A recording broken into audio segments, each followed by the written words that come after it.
Halo everyone, ketemu lagi sama aku di video kedua yang kembali membahas mengenai bidang karir ilmu pengetahuan fisik. Tapi kali ini jenis karir yang akan aku bahas adalah ahli radiologis.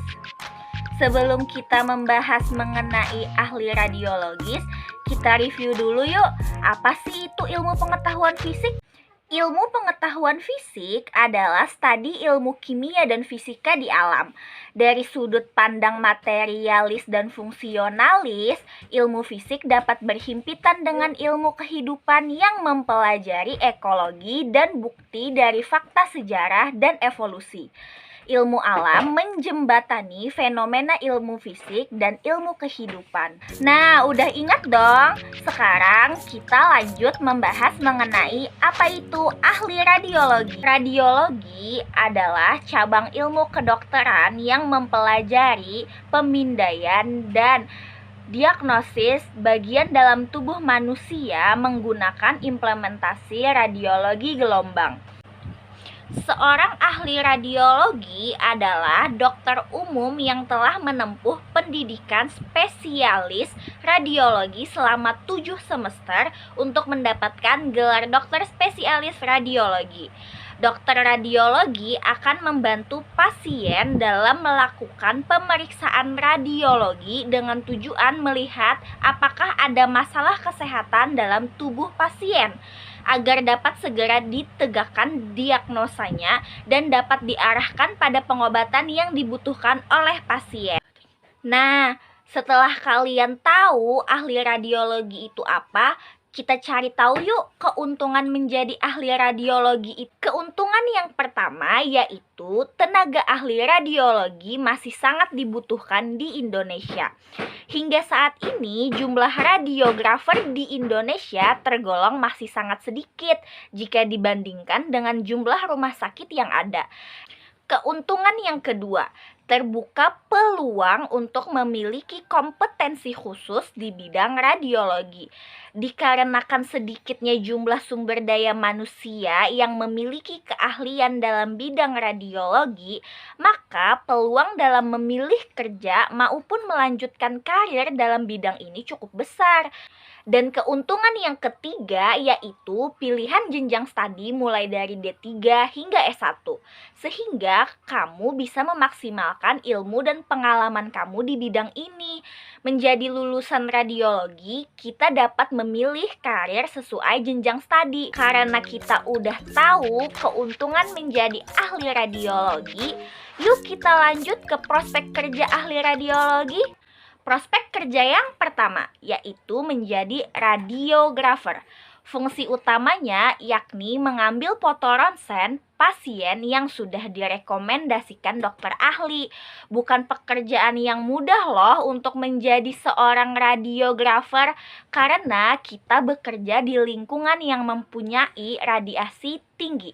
Perlu kamu tahu, profesi ini sangat dibutuhkan seiring dengan bertambahnya jumlah rumah sakit dan klinik kesehatan. Jangan dikira cuma dokter dan perawat yang dibutuhkan di dunia medis ya. Yang kedua, terapis radiologi. Tugas atau fungsi utamanya yaitu memberikan terapi radiasi kepada pasien yang membutuhkan, namun tetap dalam pengawasan dokter. Selain itu, kamu juga bisa menjadi penghubung antara dokter dan pasien mengenai perkembangan terapi yang didapatkan. Yang ketiga, menjadi teknisi radiologi medis. Teknisi radiologi medis adalah orang yang mengoperasikan peralatan medis yang berkaitan dengan radiasi seperti ronsen, CT scan, MRI, dan sebagainya. Dengan perpaduan antara kemampuan teknis dan medis, pekerjaan ini dibutuhkan di dunia medis masa kini.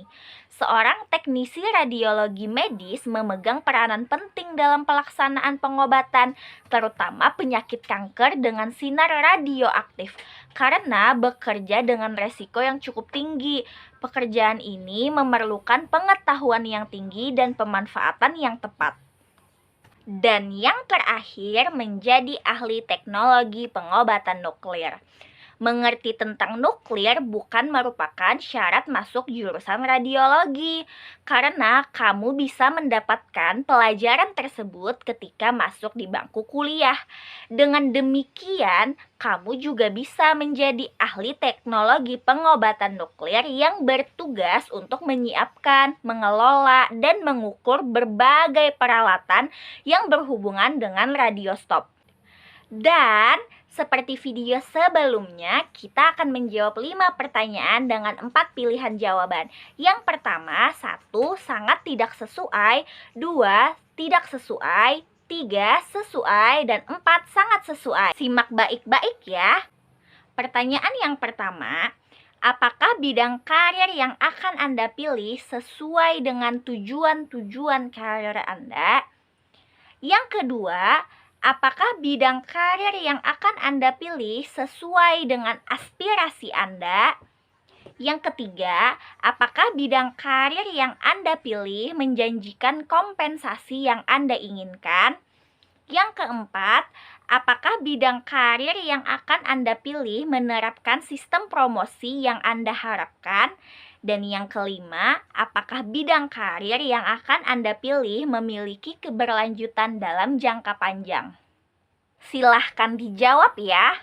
Nah, jika jawaban kalian dominan pada skala 3 dan 4, maka jenis karir tersebut sudah sesuai dengan diri kalian. Yeay! Sekian video aku kali ini, semoga apa yang aku sampaikan dapat menambah pengetahuan buat kamu yang mendengarkan. Terima kasih, sampai jumpa di video aku selanjutnya. Bye-bye!